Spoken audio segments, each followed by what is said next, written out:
Hi, in this video, which is a much requested video, I'm going to share exactly how to set up and use my budget template. If you're coming from my budget template, welcome. Thanks for grabbing it. If you have any questions, you can always drop them down below or shoot me a message. And if you're looking to get started with budgeting, this template is linked down below and you can purchase it for yourself. If you have specific questions that you're looking to have answered, you can navigate through the chapters down below. But in this video, I'm going to give you an overview of what this budget template looks like and walk you through step by step how to set up and use this budget template for your own success. So first of all, hopefully you have a little bit of experience with Excel, but if you don't, this should be pretty straightforward and easy for you to use. If you're not able to click on a cell or edit it, it's because the cell is locked and you're not meant to edit anything in that cell. Most likely it just has data that will pull over from another place in the template. In order to navigate through this spreadsheet, you have your page that you're on, and then down below you have tabs that will take you to different pages in the spreadsheet.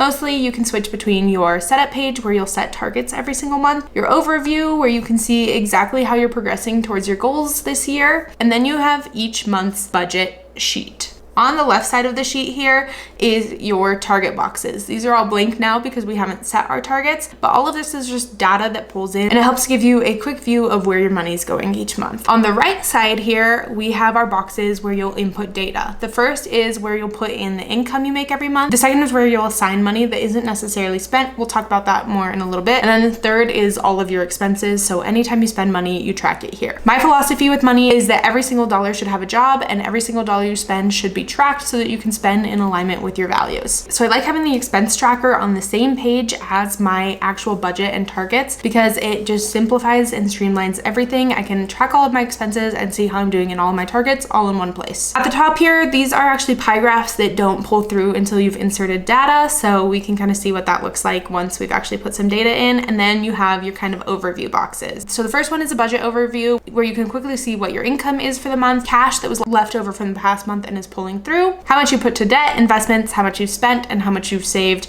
in one quick box. And then you can also see how much you've assigned to each category, like variable spending, fixed expenses, and savings in one spot. And you can see the cash that you have left each month as well as the total amount of money that you have assigned each month. So every single month looks just about the same. And that's because it is a one and done process. So you'll set your targets one time throughout the year, pull through into each month, and then you'll be able to track your income, expenses, and savings and assignments on that month's page. So let's go ahead and set up a budget together. These will all be hypothetical numbers just to help get you started. Let's say that your income from your job is $5,000 and maybe you have a side hustle where you make $1,000 a month. In your monthly tab, your income has now pulled into the income box and you can see what the expected amount is. And then when you go to track it, it'll pull the actual amount. We'll do that soon. So going back to our budget setup, we'll set our fixed expenses. Let's say your rent is $2,000 a month. Your groceries are $500, utilities, and then transportation. Already we can see that we have $3,250 left to budget for everything else once we've covered our fixed expenses. You might be paying off some debt. Let's say you're paying off a student loan like me, and that is $700 a month. And then you might be investing too. Let's say you're investing $500 a month. One change that I made with this budget template was giving you more rows so that you could have more targets and goals.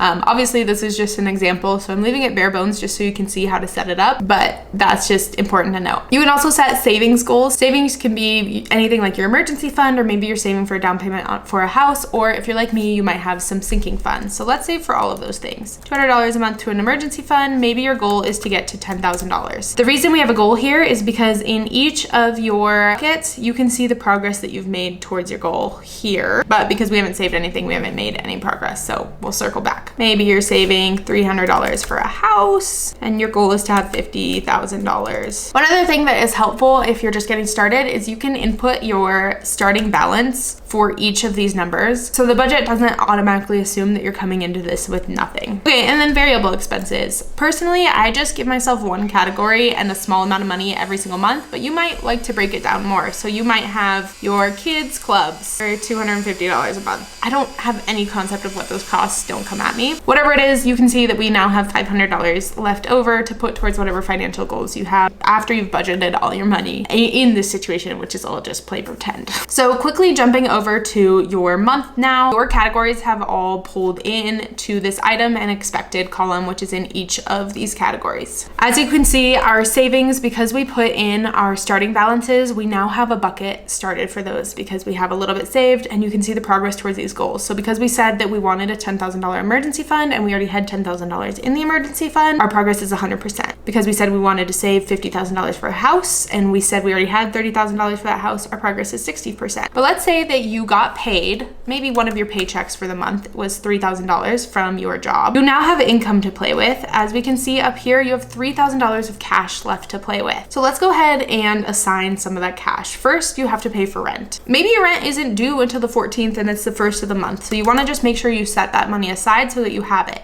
You can put that under your buckets. So then over here, you'll see that you have $2,000 set aside for rent and your expected amount is $2,000 as well. Now, the reason that there is an assigned column as well as a bucket column is for things like utilities. Utilities tend to be something that vary, and the way that I like to budget is by just setting aside the same amount every single month. So let's say that this month we want to assign $150 towards utilities. When it comes to the day to actually pay the utility bill, it was only $80 because you don't have air conditioning like me and it was really, really cheap. Then you'll see that $70 still carries over. And if we go to the next month, you can see that you have $70 left in that bucket on top of whatever else you assigned. So if we go ahead in the next month and assign another $150, you now have $220 to spend on utilities. So let's say it's colder this month and you have to use more of your heat and you go over 150 bucks, no worries, you have the money set aside. So anyways, jumping back to the previous month where we're kind of going through each categories, your buckets is money that you're assigning a job, and then your expenses is when that money actually leaves your account. So you've assigned $2,000 for rent to be spent on the 14th.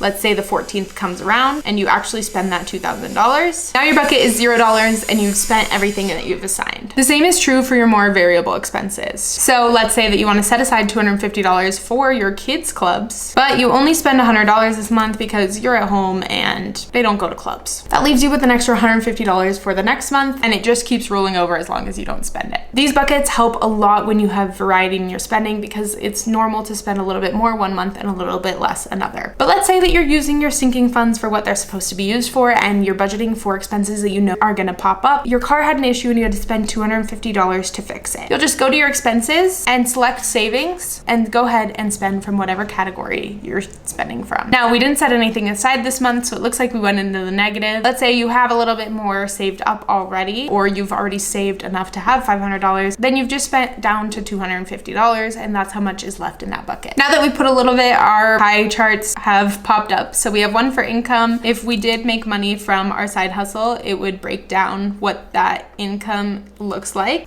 So we have a little chunk here from our side hustle with most of it coming from our main job. And then our expenses, we've only spent in our like spending category. I don't have it broken up between fixed and variable. So if we go ahead and put maybe $1,000 to debt just for funsies, I don't remember what we actually budgeted. Then you can see kind of what part of your spending goes to debt versus your regular spending. This is helpful if you're a visual person and just want to see the breakdown. But then all that information is also here. You can see how much money you made versus spent on whatever categories. And then real quick, if we jump back to the year overview tab, you can see what your expected for the year is versus what you actually made. So as you get closer to the end of the year, you'll be able to see if you're actually hitting those targets or even exceeding them, as well as your annual cash flow. So this is just a helpful spot to see how you're aligning with your spending goals. Hopefully that's helpful if you're looking to set up this budget template or if you're curious how it works. Like I said, it's linked down below if you don't already have it. And every single month I budget with the same template. So if you want to see how I'm using it, you can catch those videos here.